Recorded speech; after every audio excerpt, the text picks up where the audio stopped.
Ang ating ebanghelyo ngayong Biyernes, ika-5 araw ng Hulyo, ay nagmula kay San Mateo. Pag-alis ni Jesus doon, nakita niya si Mateo na nakaupo sa tanggapan ng buwis. Sinabi ni Jesus sa kanya, "Sumunod ka sa akin." Tumayo nga si Mateo at sumunod sa kanya. Nang si Jesus at ang kanyang mga alagad ay nasa bahay, dumating ang maraming maniningil ng buwis at mga makasalanan. Sila'y magkakasalong kumain. Nang makita ito ng mga Pariseo, tinanong nila ang kanyang mga alagad, "Bakit nakikisalo ang inyong guro sa mga maniningil ng buwis at sa mga makasalanan?" Narinig sila ni Jesus at siya ang sumagot, "Hindi nangangailangan ng manggagamot ang walang sakit, kundi ang may sakit.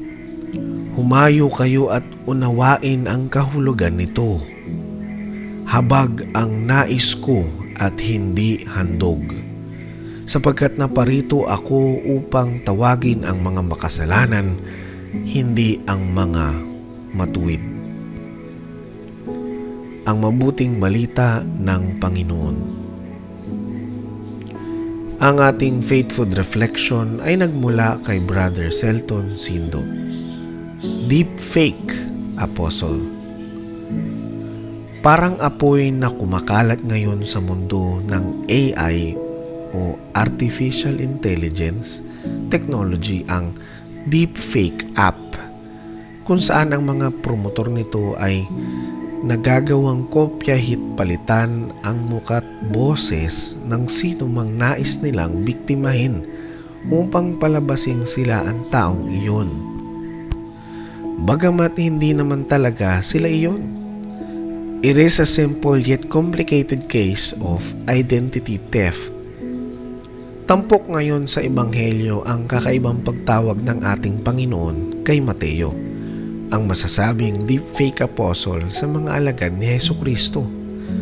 Sa kabila kasi ng kanyang tila matagumpay na estado bilang chief BIR agent sa kanilang lugar, mababakas sa kanyang pagkatao ang kawalang saysay ng kanyang buhay na hindi kayang mapunan ng salapi, katanyagan o anumang maaaring may alay nitong sanlibutan.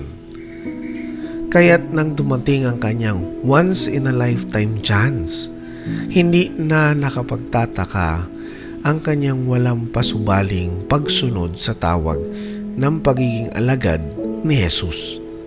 Radikal nga niyang iniwan ang makasalanang mesa ng singilan ng buwis, ngunit ang kanyang panulat ay kanya namang binitbit. Dahilan kaya na itala ang unang aklat ng mabuting balita, "Purihin ang Diyos." Ang nakakalungkot, ikinataas naman ito ng kilay ng mga frenemies ng ating Panginoon, mga Pariseo, na lubhang naintriga sa kanyang lantarang pakikipagbanding sa mga taong makasalanan sa kanilang paningin. Habag ang nais ko, hindi hain. Ito ang gusto niyang bigyang diin, na naparito siya para tawagin hindi ang mga banal, kundi ang mga makasalanan. A church is a hospital for sinners, not a museum for saints. Pauline Phillips. Manalangin tayo. Panginoon, salamat sa pagtawag mo sa akin na isang makasalanan. Amen. Sa ngalan ng Ama at ng Anak at ng Espiritu Santo. Amen.